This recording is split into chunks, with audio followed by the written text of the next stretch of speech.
Lessons from Poland.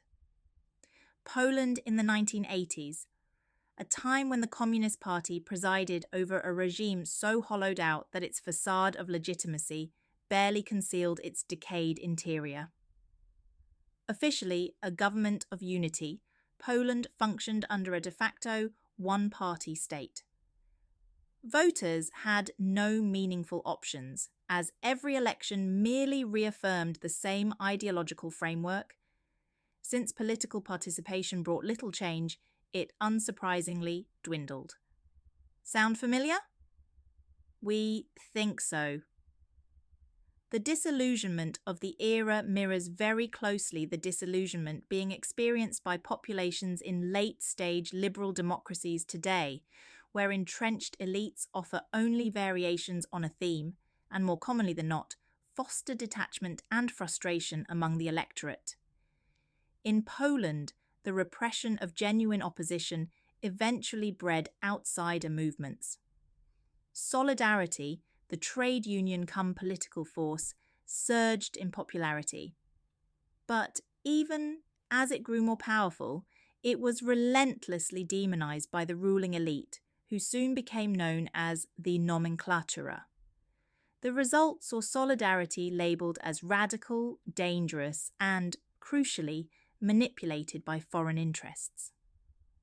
Domestic propaganda on many occasions even accused Solidarity of having abject authoritarian objectives. Whether they are communists, fascists, or liberals, the above suggests the establishment's playbook rarely changes much. Dismissal, smearing, and demonization, not to mention accusations of dictatorial agendas, remain common tools for sidelining disruptive voices, whether they emerge from within a communist state or a liberal democracy. It's the same playbook as always, the pitfalls of a negotiated settlement. By 1989, the communist regime in Poland was facing a reckoning.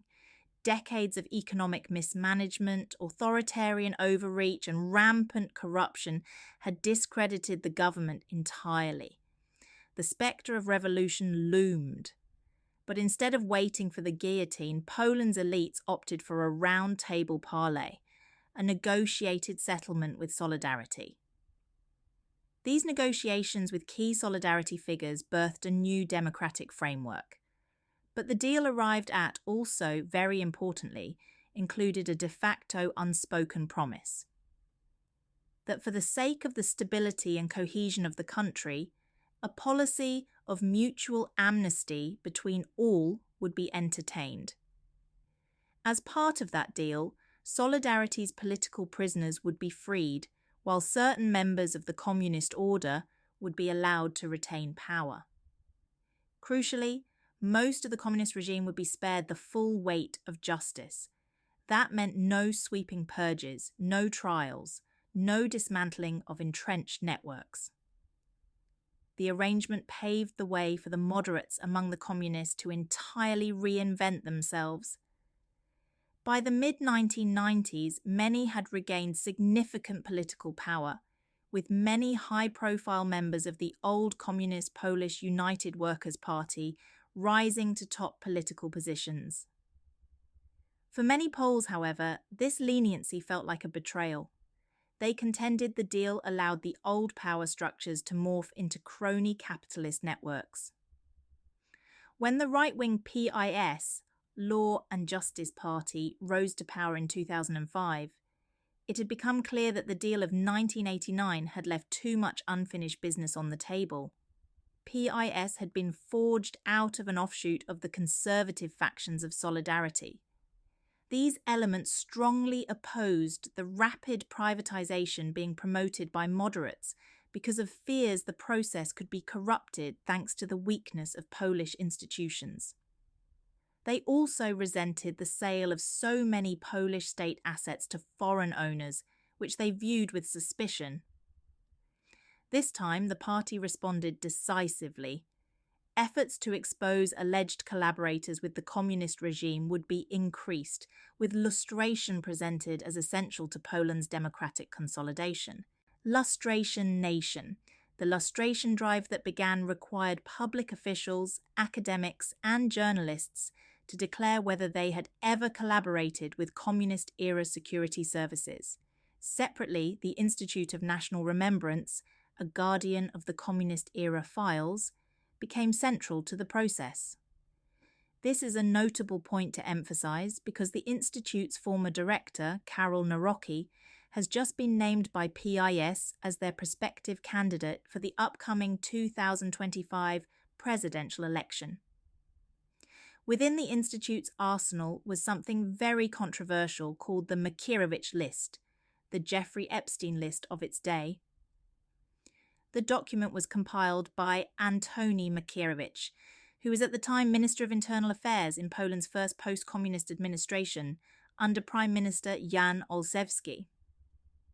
As can be expected, the list drew extensively on the archives of the communist-era Ministry of Internal Security, SB, and its predecessors. When the first version of the list was presented to the Polish Parliament, Sejm, on June 4, 1992, it sent the entire country into a tailspin. The document identified 64 individuals, among them government members, parliamentarians and senators, all of whom had allegedly collaborated with the communist-era security services. The most shocking name to be included on the list was that of Lech Wałęsa, the leader of the Solidarity movement himself.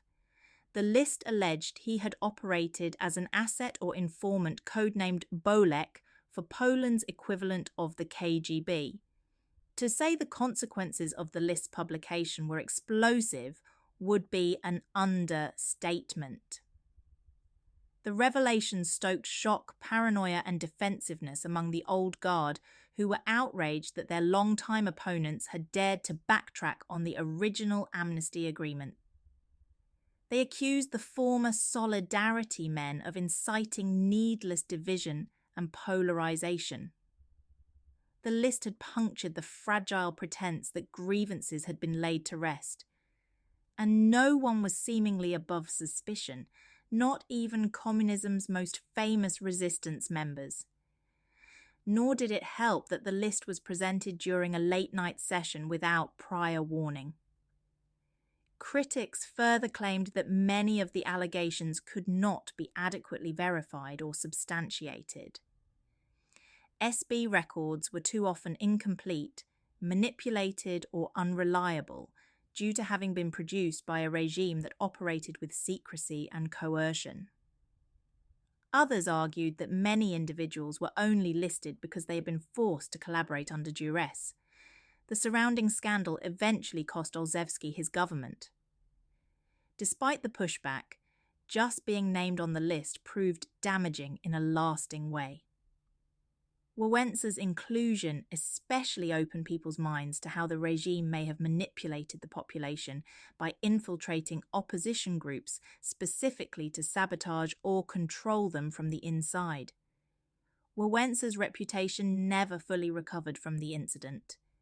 From then on, the list would prove a political wrangling point, coming in and out of focus as power flowed from the Solidarity hardliners to the parties of former communist moderates and the emergent civic platform, PO, party of Donald Tusk.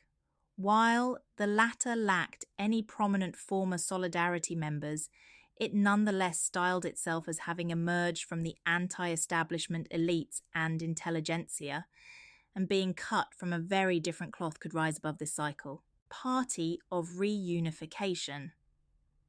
When Civic Platform gained control from PIS in 2007, it once again sought to heal the divide and prioritise reconciliation. This saw the party move to scale down the previous administration's lustration and purging agenda. As a result, a more cautious, less politically charged approach emerged. But PIS thought PO were being naive. They argued the new policy meant individuals with ties to the communist-era security services were now being allowed to openly maintain powerful positions or infiltrate core systems, hindering Poland's democratic consolidation and capacity to escape corruption. Just as the tussle was playing out in 2010, a Polish government plane carrying President Lech Kaczynski, the twin brother of PiS leader Jarosław, and 95 other major dignitaries crashed near Smolensk in Russia during heavy fog. The victims had been travelling to Smolensk to commemorate the 70th anniversary of the Katyn massacre, where thousands of Polish officers had been executed by Soviet forces during World War II in 1940.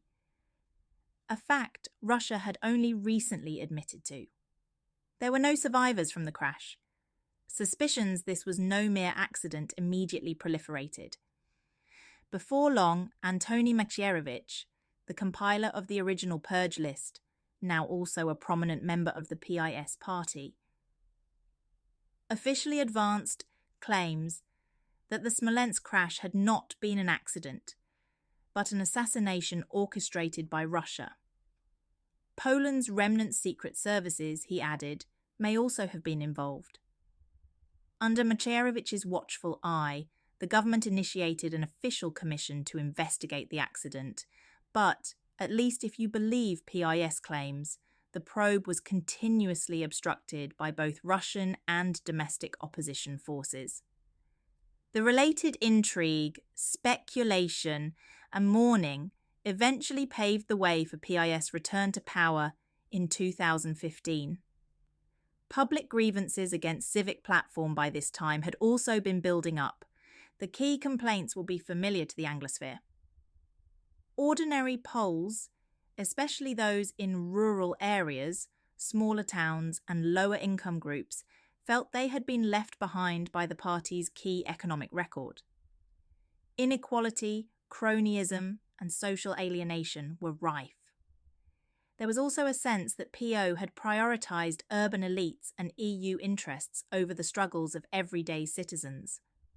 Once back in power, PiS decided this time they would hold no prisoners. They immediately doubled down on their former purging agenda. Judicial reforms, lustration lists, and an aggressive effort to root out anyone tied to the communist apparatus followed. The party members justified the actions as long overdue justice, even as their opponents called it an authoritarian overreach. Both sides argued with conviction, but the root problem was the same. The compromises of the past still haunted the present. EU intervention.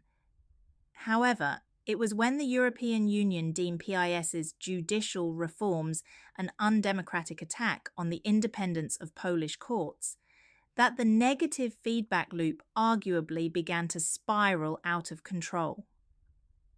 While PiS claimed the reforms were necessary to purge former SB-aligned parties from the judiciary, the EU's much weightier voice convinced the world that PiS were acting like tin-pot dictators.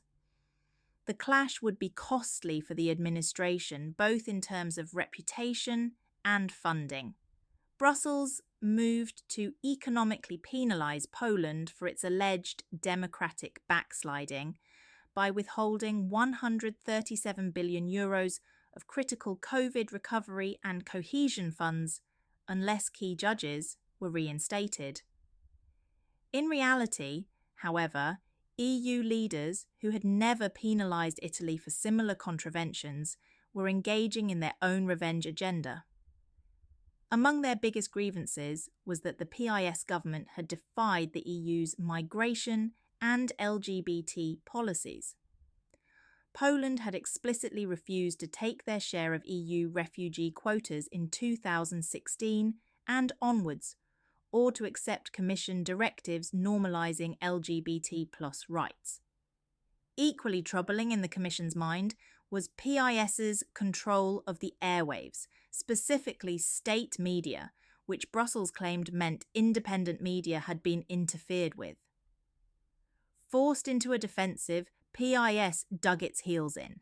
They claimed the EU response was only to be expected, since the institution had itself fallen under the influence of former communist apparatchiks.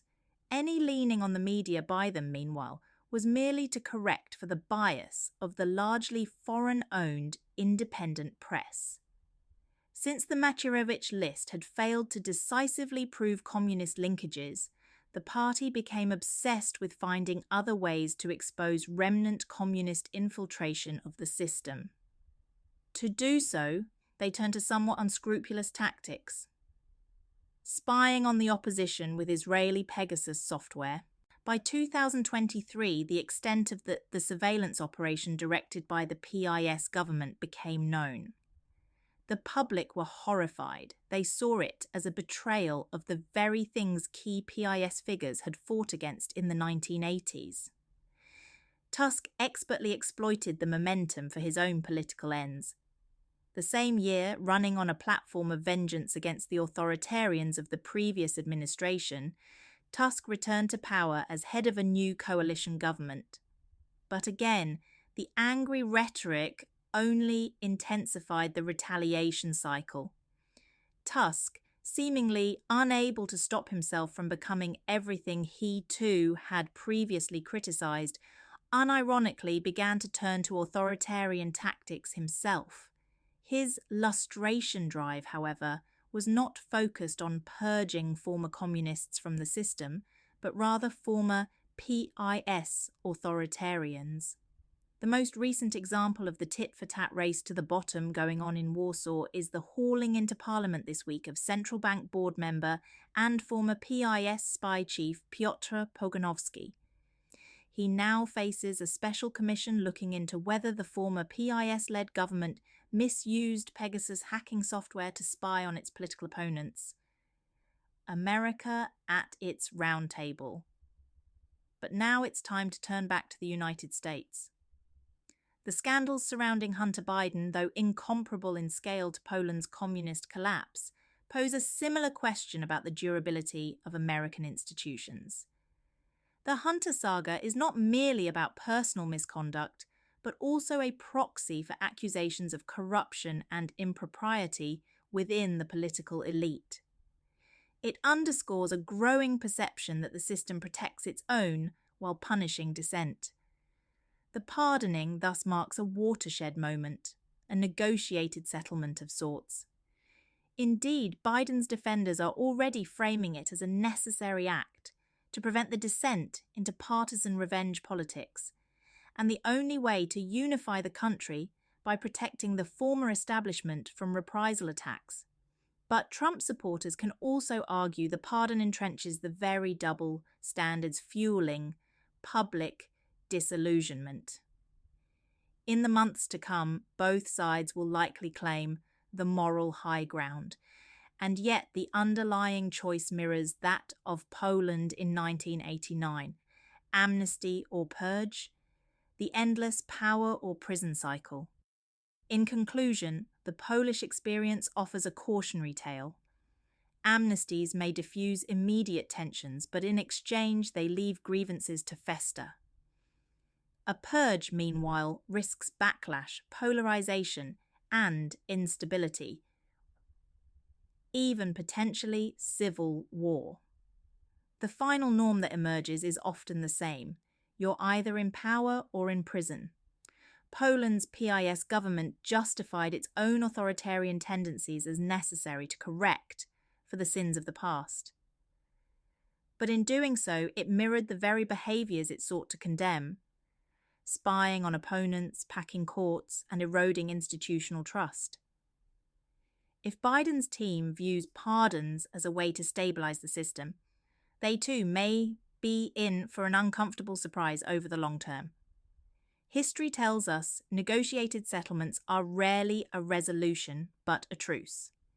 If the protections derive from a legal loophole provided to both sides, rather than encouraging consolidation and healing, the utilisation of that loophole may even do the opposite. We predict that in Poland and America alike, if not further afield too, political morality will in the end take a back seat to economic performance in determining which path the warring parties ultimately take. If that's the case, PIS may just have the edge over PO in Poland, since even the opposition has a tough time pretending that its populist economic policies did not revitalize Poland. In the US, the Biden administration's calculus will similarly rest on whether voters feel secure and prosperous, and if Trumpian policies flourish or fail. If, in the grand scheme of things, Bidenomics proves a greater success than Trumpism, the current pardon might just end up a footnote in a grander narrative of economic renewal upended. If Trumpism outperforms, however, you can expect the lustration drive to accelerate. For now, the parallels are clear, whether in Warsaw in 1989 or Washington in 2024. The dilemma facing everyone is the same. Is it better to negotiate or purge? The answer is rarely never simple.